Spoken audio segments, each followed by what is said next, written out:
O marido dela me abusava sexualmente. Certo dia, o marido da minha outra tia viu o que ele fazia comigo e quase o matou. Me batiam muito. A minha mãe estava grávida de novo e faleceu no parto, porque ela havia denunciado o próprio pai por abuso. Pai este que abusou de mim e da minha mãe. Morrer para mim parece a melhor solução. Quando a minha mãe descobriu que estava grávida, meu pai não quis me assumir e foi embora morar em Natal. Eu nunca o conheci, nem por foto.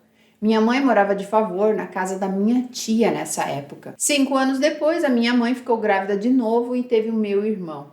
O pai dele também não assumiu e foi embora.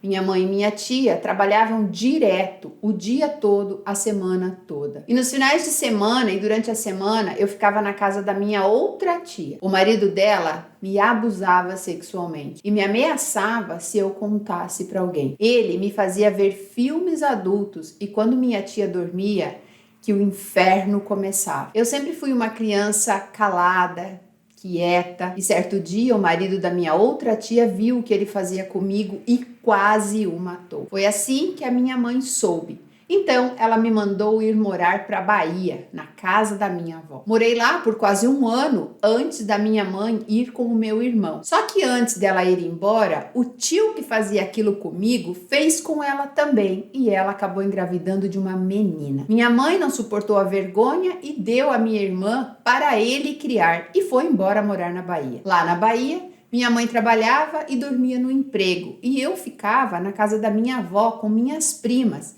que me batiam muito, e no meu irmão, só pelo prazer de ver a gente chorar. Eu só via minha mãe aos domingos e não podia falar para ela o que acontecia ou apanhava mais quando a minha mãe fosse embora. O emprego da minha mãe pagava pouco e 3 anos depois ela resolveu que queria voltar para São Paulo. Minha tia foi para Bahia passear e eu voltei com ela primeiro e minha mãe viria depois com o meu irmão. Mas depois de alguns meses, a minha mãe estava grávida de novo e faleceu no parto. Então, o meu irmão continuou a morar com a minha avó e minha irmã com o pai abusador. E eu estava na casa dessa minha tia. Mas depois que minha mãe morreu, eu virei responsabilidade da minha tia. E então ela mudou muito o jeito de me tratar. Na Páscoa, Natal, Dia das Crianças, ela levava os seus filhos para comer fora, enchia eles de presente e eu não ganhava nada e ainda ficava em casa e com ordens de limpar tudo. A cama que eu dormia não tinha colchão, apenas um lençol em cima das ripas de madeira. Meu cobertor não aquecia nada no inverno. Era aquele cobertor que os mendigos ganham em campanhas, sabe? Quando a prefeitura faz doação. Enquanto que o meu primo, na beliche de cima, dormia com 2 colchões. Eu ia para a escola de manhã e se não houvesse aula, eu voltava para casa. Chamava várias vezes no portão e ninguém abria. E eu ficava lá, no frio do inverno ou no calor do verão, debaixo de sol quente, esperando até dar o meio-dia, que era a hora que eu voltaria da escola. E só nessa hora era que eles me deixavam entrar. Não importava se chovia. Eu ficava lá no portão, sentada na chuva. E quando a minha tia abria o portão, eu via o ódio no olhar dela. Eu só podia lavar as minhas roupas depois que a minha tia tivesse lavado as roupas dela e dos filhos dela no tanquinho. Aí eu ia lá e lavava as minhas roupas na água suja e preta, porque ela dizia que já que as minhas roupas eram imundas, eu não precisava de água limpa para gastar. Eu nessa época só tinha 9 anos e obedecia, porque ela era a minha visão de mãe. Minha outra tia, vendo tudo aquilo, me levou para morar com ela, porque sentiu pena de mim. Ela era ríspida, não era de dar abraço nem carinho. E se algo não estava bom, ela gritava muito comigo, mas nunca me faltou nada. Com 14 anos, arrumei um emprego de babá. E minha tia resolveu que queria criar o meu irmão também. Então, ele veio embora da Bahia para São Paulo. O marido da minha tia bebia muito e batia nela. Ele nunca levantou a mão para nós, mas ele tinha ciúmes do meu irmão. chamava ele de Reizinho e dizia que minha tia só tinha olhos para ele.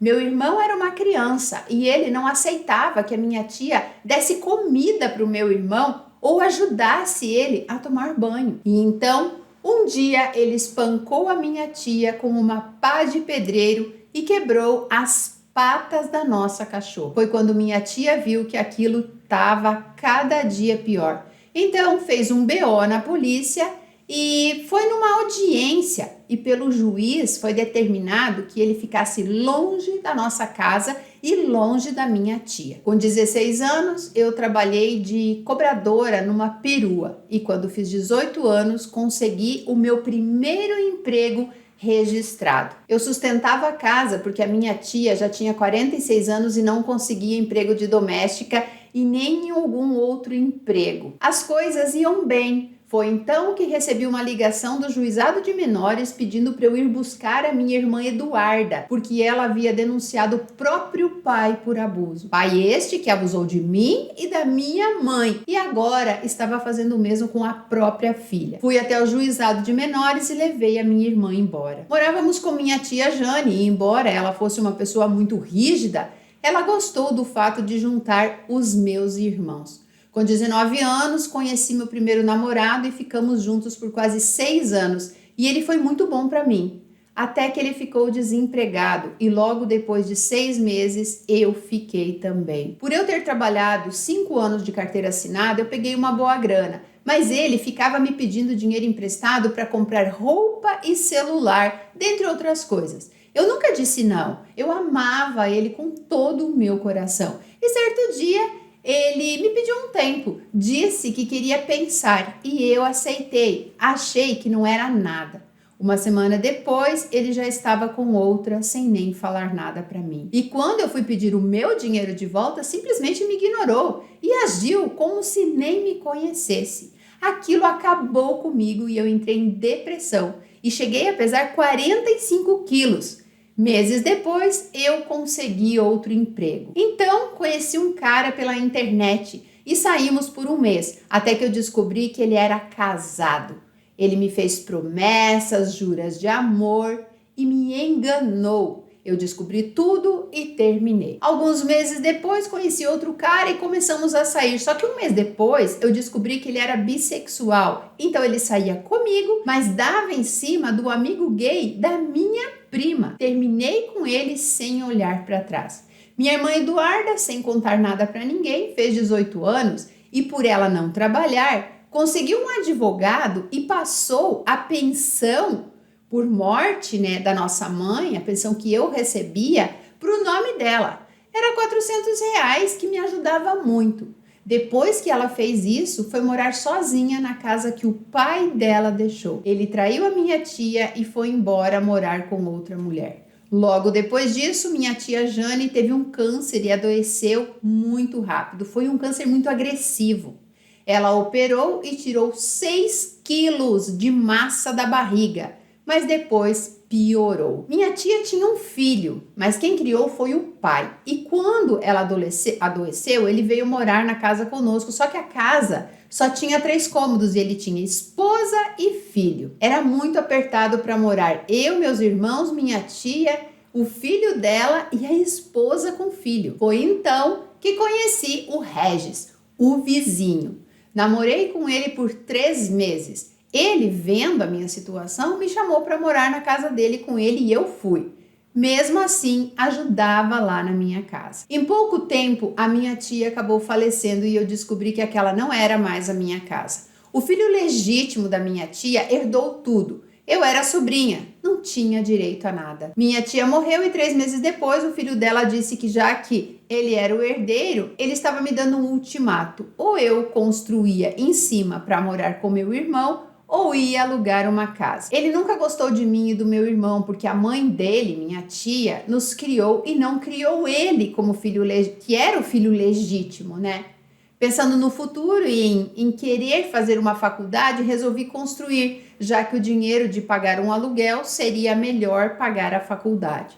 Com muita dificuldade, eu e meu irmão Lucas conseguimos construir nossa casa e agora falta só fazer a lavanderia. Meu irmão mora lá sozinho já tem uns meses e eu continuo morando com o Regis desde que minha tia morreu.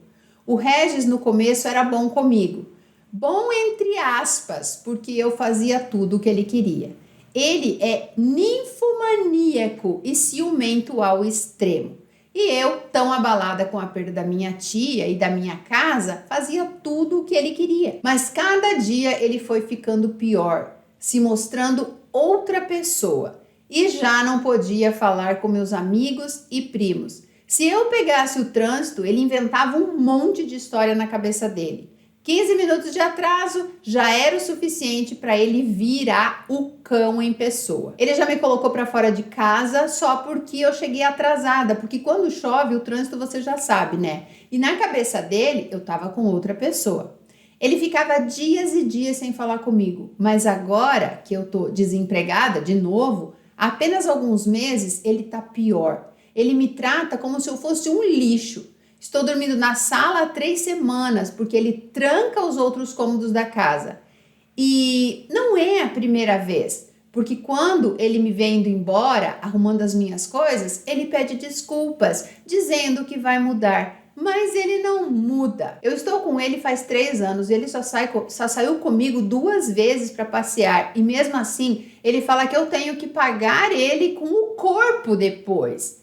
Ele não é carinhoso, não me dá nada e não me ajuda com R$1. E ele ganha bem, muito bem por sinal. Mas ele diz que eu não mereço nada, a não ser que eu seja quem ele quer entre 4 paredes. Ele quer sexo 24 horas por dia. Assim, sem carinho, sem nada. Para ele é só chegar e fazer. E se eu não faço, na cabeça dele, eu tenho outro. Ele tranca a porta do quarto para mim não entrar, porque ele diz que só posso entrar lá se deitar com ele. Que se for para dormir, que eu durma na sala mesmo. Os ciúmes dele é tão doentio que às vezes tô com o celular ali, mandando um e-mail de currículo, alguma coisa, e ele pega o celular achando que eu tô falando com outro homem. Ele é ninfomaníaco e louco e já foi até em uma psicóloga para ver sobre isso. Eu nunca contei nada da minha infância para ninguém, muito menos para ele. Eu tenho traumas de quando eu era criança, eu não consigo ser quem ele quer. Se ao menos ele fosse carinhoso comigo, mas não, ele me despreza o tempo todo, ele não me ajuda em nada. Outro dia tive um infarto e fui parar no hospital, pedi ajuda para minha prima. Ele não estava em casa e quando ele chegou, que contaram para ele o que tinha acontecido, ele nem sequer ligou e foi dormir. Quando a minha tia faleceu, me ligaram 1 da manhã para ir reconhecer o corpo. E aí eu voltei para casa para pegar roupas para o enterro e ele não acordou para me ver sair. E quando voltei, ele achou que eu estava com outro. E eu falei, eu estava no necrotério, que minha tia tinha acabado de falecer. E ele só falou, poxa, que chato. Ele não me deu sequer um abraço, nem nada. Virou as costas e foi dormir. E eu ali, em prantos. Aquilo me doeu tanto por dentro que nem no enterro ele foi. Fiz tudo sozinha. Eu já aguentei tantas coisas que ele faz calada. Estou com 3 feridas no estômago, de nervoso, e fazendo tratamento. E sem poder fazer os exames, porque pelo SUS demora mais do que 1 ano. E no momento estou desempregada e sem convênio. Estou tomando antidepressivo para conseguir dormir. E eu sei que deveria ter ido embora daqui faz tempo, mas eu não consigo. Fico aqui sentada chorando e querendo me matar o tempo todo, sem ter ninguém para conversar. Hoje tenho 27 anos e sinto que sou um nada. Queria ter forças e ir embora, afinal, minha casa já está pronta. Mas fico aqui sonhando que um dia ele vai mudar, que eu vou ter a minha família e ser feliz, que a gente vai poder viajar junto, mesmo sabendo que isso não é verdade. Sem família, sem amigos, sem emprego e com essa vida, morrer para mim parece a melhor solução. Que conselho se dá para uma pessoa que está nessa situação? O que você fala para uma pessoa que está nessa situação? Que escolheu o sofrimento, que continua insistindo no sofrimento. Eu não tenho conselho para te dar, minha filha, porque você já sabe o que tem que fazer. Se você quer ficar ali sentada, esperando a morte chegar, o que nós podemos fazer?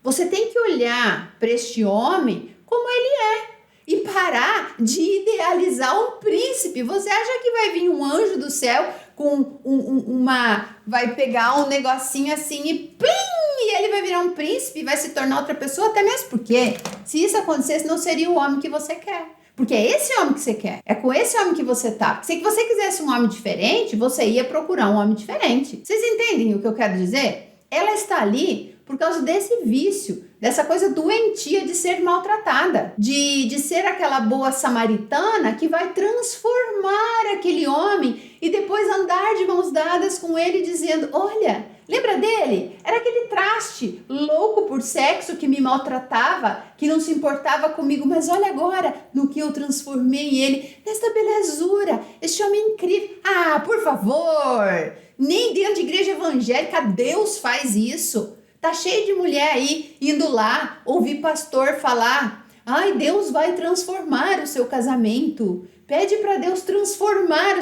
Ah, gente, me poupa desse papo, mulher. Vai lá morar com seu irmão. Você não consegue arrumar emprego, tá com essa vida aí, porque tá enfiada nesse buraco de lugar, com essa energia terrível. Se você quer alguma coisa diferente para sua vida, faça diferente. Já cuidou da tia doente?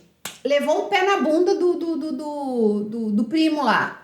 Já foi um golpe. Agora vai esperar o quê? E se esse homem te mandar embora? Porque por enquanto ele tá te deixando na sala. Daqui a pouco ele te põe na varanda. Você vai ficar lá com um cobertorzinho na varanda? Você tá repetindo a mesma coisa que faziam com você lá. Porque você é acostumada a ser maltratada. Você é acostumada, você tá acostumada a receber pouco. Você não sabe o que é merecimento. Você tem que merecer as coisas. Quando você dormia, lembra quando você dormia lá com o lençol em cima das ripas e o seu primo estava com 2 colchões? Me fala, no que tá diferente agora? Só que lá você não tinha escolhas. Aqui você tem. Aqui você tá porque você quer. Não é porque alguém está te obrigando. Você tem escolhas, mas está escolhendo a pior coisa. Sabe o que eu acho que acontece, gente? Vocês perguntem aí para as psicólogas da vida o que eu acho que acontece. Como que eu vou continuar me vitimizando se eu não tiver motivo para isso, né? Porque eu sempre fui uma vítima. Fui vítima do marido da minha mãe, fui vítima do meu tio, fui vítima do meu pai, fui vítima da minha tia, fui vítima do filho da minha tia, fui vítima de todo mundo. Fui vítima de todo mundo. Eu tenho que continuar sendo vítima agora do Regis, né? Vulgo Ferdinando. Agora eu tenho que ser vítima desse cara. Mulher, vai se conhecer, você é muito nova para se destruir desse jeito. 27 anos, você tá no começo da sua vida. Você não falou que queria fazer faculdade? Vai lá, organiza sua vida, cata tuas roupas, não deixa recado. Ai, quando eu falo que vou embora, aí ele pede para eu ficar. Lógico, quem que ele vai maltratar se você for embora? Quem ele vai maltratar se você for embora? Esse ciúme, ai, porque ele acha que eu tô com outro, não sei o quê. Ele é um narcisista, um psicopata, e você tá com ele porque você quer. Ninguém tá te obrigando, você não tem que falar, eu vou embora. Você tem que pegar e ir. O meu conselho é esse. Vai lá, vai morar com seu irmão, lá você não paga aluguel. Vá procurar um emprego, levanta essa energia, sabe? Faz alguma coisa por você. Pelo menos uma vez na vida, para de fazer pelos outros. Para. E vocês que estão aí passando por esse tipo de situação, perdidas na vida, façam uma metamorfose. Você já tinha que ter feito metamorfose. Porque o metamorfose eleva a tua frequência. E quando você eleva a tua frequência, você se conecta com as coisas que você quer. Para de ficar alisando caco de vidro e falando, olha o meu diamante, é um caco de vidro. Fundo de garrafa, de Coca-Cola. É isso sim. Não tem valor nenhum esses lixos de homem que vocês arrumam na vida de vocês aí. E se você tá aí perdida na vida, faz uma consultoria comigo. Eu tenho certeza que essas 3 horas de atendimento que eu te dou vão mudar a sua vida por completo. Ok? Era isso que eu tinha para falar.